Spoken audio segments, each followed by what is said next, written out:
அமைச்சர் பதவியை அடையணும், காசு சம்பாதிக்கணும். எடப்பாடி பழனிசாமிக்கு அதுதான், வேலுமணிக்கு அதுதான், சிவி சண்முகத்துக்கும் அதுதான், விஜயபாஸ்கருக்கும் அதுதான்.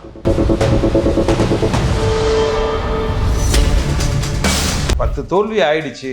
தோல்விக்கான காரணங்களை ஆராய்ந்து கட்சியை வலுப்படுத்தி அடுத்த தேர்தலில் ஜெயிப்போங்கிறது நியாயம். ஆனால் அதுக்காக தாவேகா கூட சேர்ந்து அமைச்சர் ஆகணுங்கிறது. எடப்பாடி பழனிசாமிக்கு தான் வாழ்நாள் நிரந்தர பொதுச் செயலர் ஆகணும் என்கிற ஆசை. இப்போ போகிற திசை என்னன்னா, எடப்பாடி பழனிசாமி போய் திமுக பக்கம் போய் சேர்ந்துருவார். வேலுமணி, சிவி சண்முகம் எல்லாம் தாவேகா கூட போயிடுவாங்க. கொஞ்சம் எல்லாம் சீக்கிரம் கிளம்புங்க, கட்சியை விடுங்க.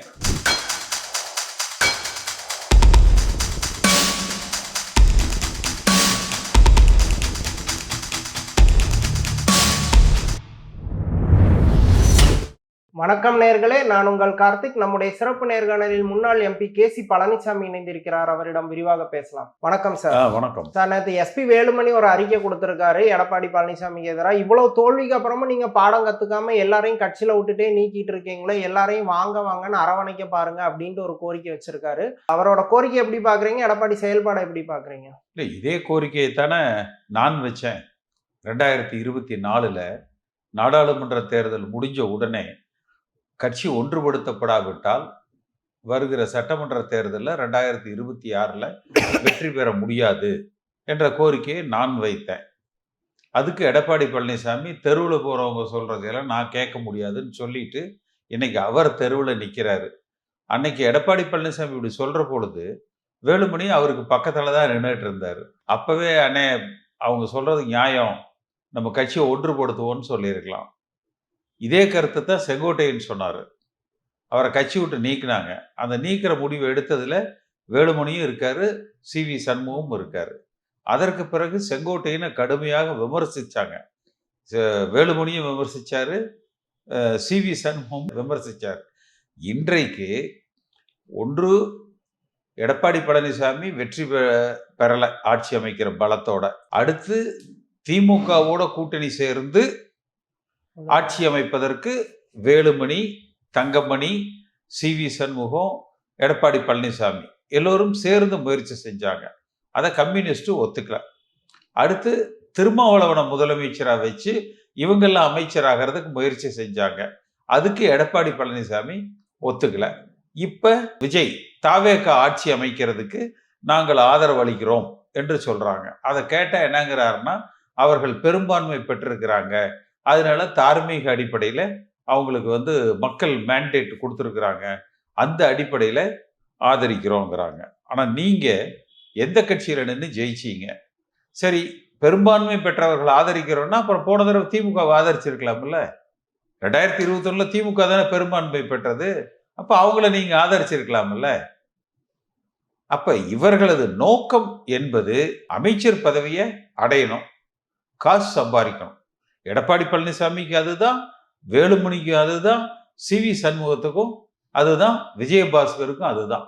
எல்லாம் சேர்ந்து புரட்சி தலைவர் எம்ஜிஆரும் ஜெயலலிதா அம்மாவும் உருவாக்கிய அந்த இயக்கத்தை சிதைத்து கொண்டு இருக்கிறார்கள். இப்போ இன்னும் இதோடு நிற்காது.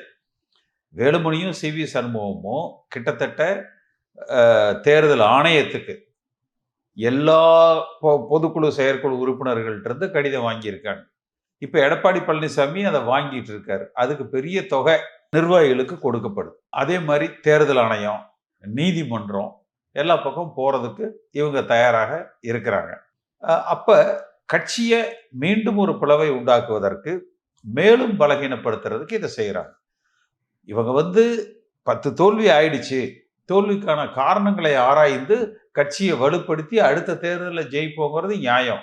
ஆனால் அதுக்காக தாவேகா கூட சேர்ந்து அமைச்சர் ஆகணுங்கிறதும், எடப்பாடி பழனிசாமி தானே வாழ்நாள் பொதுச் செயலராக இருக்க வேண்டும் என்பதும் தவறு. இதில் இன்னொரு வேதனையான விஷயம் என்னன்னா, எடப்பாடி பழனிசாமி தரப்புல என்ன சொல்றாங்கன்னா, அவரை விட்டா வேற யாருங்க இருக்காங்க, அவர் தான் மிகப்பெரிய இன்றைக்கு ஆளுமையாக இருக்கிறாங்க.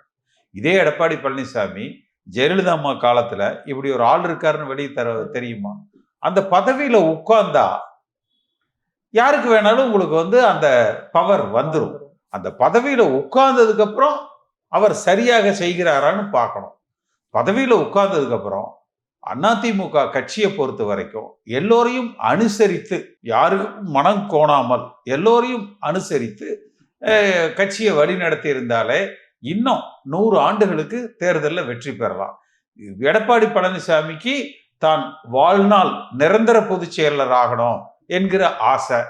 அதனால யாரெல்லாம் கட்சிக்குள்ள செல்வாக்கா இருக்காங்க, குறிப்பா எம்ஜிஆர் காலத்துல இருந்து இருக்கிறாங்க என் போன்றவர்கள், அல்லது யாரெல்லாம் தலைமைக்கு போட்டியாக வருவாங்க, எல்லாரையும் கட்சி விட்டு நீக்கிடலாம் பாரு.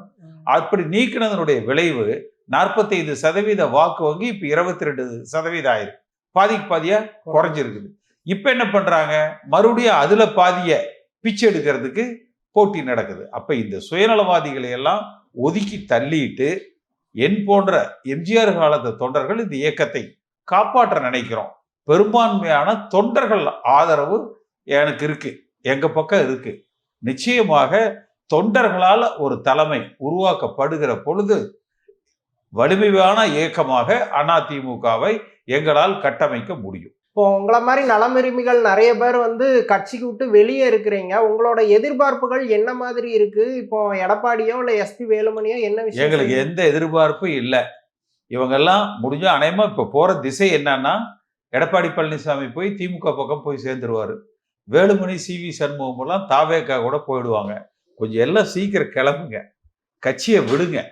உண்மையான எம்ஜிஆர் விசுவாசிகள், அதிமுக விசுவாசிகள், ஜெயலலிதா விசுவாசிகள் நாங்கெல்லாம் இணைஞ்சு இந்த கட்சியை பலப்படுத்தி ஆளுங்கட்சியை கொண்டு வர்றோம். அப்ப வரும் பொழுது நீங்க பதவி சுகத்தை வேற எங்காவது போய் அனுபவிச்சுட்டு அப்ப திருப்பி வர்றதுன்னா வாங்க.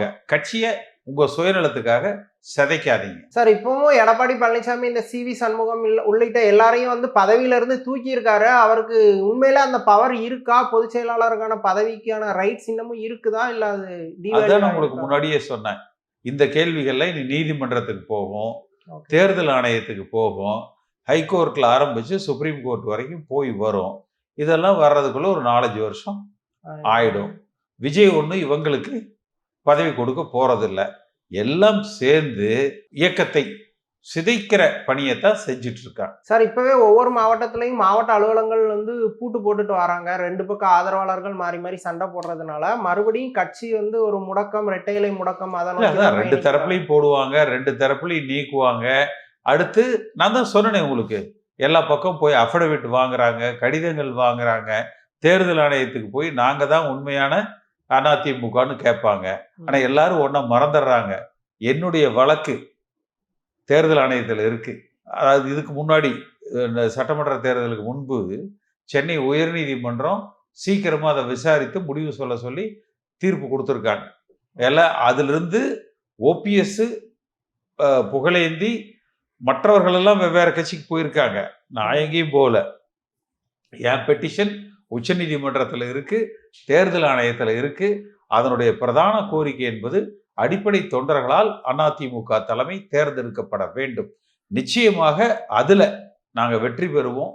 தொண்டர்களால ஒரு வலிமையான தலைமை உருவாக்கப்படும். சார், இப்போ உங்க கூட நீக்கப்பட்ட நிறைய பேர் ஆனா ஒவ்வொரு காலத்துல ஒவ்வொரு கட்சியில சேர்ந்துட்டாங்க. நீங்க மட்டும்தான் வெளியே இருக்கிறீங்க. இப்போ உங்களுக்கு ஒரு பெரிய அளவுல சப்போர்ட் இருக்குன்னு நினைக்கிறீங்களா? அதாவது பொறுப்புகள் இல்லாத அதிமுக தொண்டர்கள் என்னை ஆதரிக்கிறாங்க. இப்ப 2 பக்கம் வேலுமணி தரப்புலையும் சரி, எடப்பாடி தரப்புலையும் சரி, அந்த பொறுப்புகள்ல இருக்கிறவங்க, பணம் சம்பாதிக்க நினைக்கிறவங்க 2 பக்கத்துல எந்த பக்கம் போனா பொறுப்பு வரும், எந்த பக்கம் போனா பணம் வரும் என்பதை பார்த்து முடிவு பண்ணிக்கிறாங்க.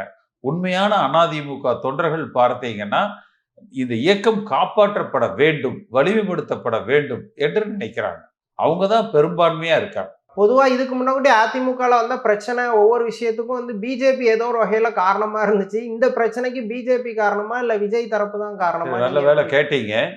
2 பேருமே பிஜேபிக்கு மண்டிட்டு இருக்கிறாங்க. நீங்க உங்க ஆதரவை எங்களுக்கு கொடுங்க என்று எடப்பாடி தரப்பும் சரி, வேலுமணி தரப்பும் சரி அங்க பிஜேபி கிட்ட மண்டிட்டு நிக்கிறாங்க.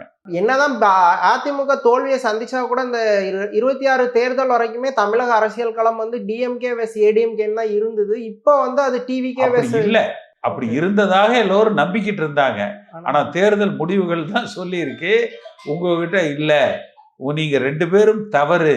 ஏன்னா நீங்க வெளியில திமுகவா அதிமுகவான்னு பேசிட்டு உள்ளுக்குள்ள திமுகவும் அதிமுகவும் அண்டர்ஹேண்ட் டீலிங் வந்து வச்சிட்டு இருக்கிறீங்க. அது என்னங்க தேர்தல் முடிஞ்ச உடனேயே திமுகவும் அதிமுகவும் சேர்ந்து ஆட்சி அமைப்போம்னு பேசுறானுங்க.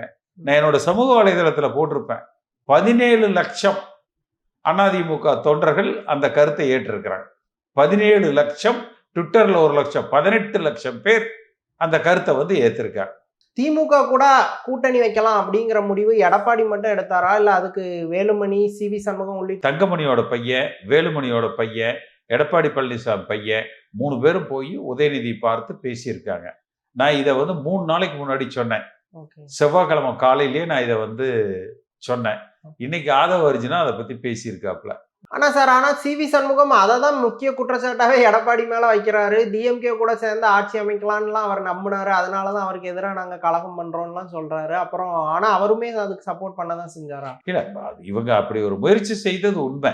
ஓகே, அது தவறு. ஆனா அந்த முயற்சி எடப்பாடி பழனிசாமி மட்டும் செய்யல. வேலுமணி, சி.வி. சண்முகம், தங்கமணி எல்லா நல்லவர்களும் சேர்ந்துதான் செஞ்சாங்க. இப்ப 2 தரப்புமே கொறடாவை நியமிச்சிருக்காங்க. எங்களோட கொறடா தான் இதுன்ட்டு. இதெல்லாம் ஸ்பீக்கர் யாரு? ஸ்பீக்கர் தாவேகாவினுடைய நபர். அவர் அவங்கள் கட்சிக்கு எது சரியோ தேவையோ அதைத்தான் செய்வாங்க. ஆனா விஜய் பொறுத்த வரைக்கும் பொதுமக்களது அபிப்பிராயம், சமூக வலைதளங்கள், அதனுடைய கருத்துக்களை அவரு பார்க்கிறாரு. தனக்கு எதிராக சமூக வலைதளம் இளைஞர்கள் வாக்கு திரும்பிவிடக் கூடாது என்று பயப்படுகிறார்.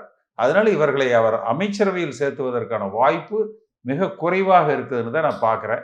இன்னைக்கு காலையில டைம்ஸ் ஆஃப் இந்தியால கூட அந்த கருத்து தான் தெரிவிக்கப்பட்டிருக்கு. அதிமுக பொறுத்த வரைக்கும் பொதுக்குழுங்கிறது ரொம்ப வேல்யூவானது, அதுக்கான அதிகாரம்ங்கிறது ஜாஸ்தி. இதெல்லாம் எம்ஜிஆர் இருந்த வரைக்கும் அடிப்படை அதிமுக தொண்டன் கட்சியினுடைய தலைமையை தேர்ந்தெடுப்பான் என்பதுதான் விதி.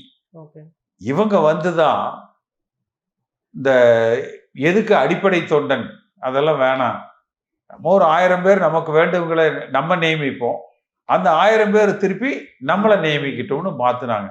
அதுதான் அப்ப வேலுமணி என்ன நினைக்கிறாரு, அட எடப்பாடிக்காக நம்ம தான் எல்லாம் கொண்டு போய் பணம் கொடுத்து எல்லாரையும் மொபிலைஸ் பண்ணோம், அது பேசாம இதே பணத்தை நம்ம கொடுத்து நமக்காக பண்ணிக்கலாமே என்று நினைக்கிறாங்க. இதுதான் அதிமுகவினுடைய அத்தனை உட்கட்சி பிரச்சனைகளுக்கும் 2016 ஆரம்பிச்சு சசிகலா பொதுக்குழுவால் நியமிக்கப்பட்டதுல இருந்து இன்னைக்கு வரைக்கும் மொத்த பிரச்சனைகளுக்கு அந்த கொடி பிடிக்கிற தொண்டன் முடிவெடுப்பான், அடிப்படை அதிமுக உறுப்பினர்கள் தலைமையை தேர்ந்தெடுப்பார்கள் என்கிற அந்த ஒற்றை விதியை மாற்றியதுதான் காரணம்.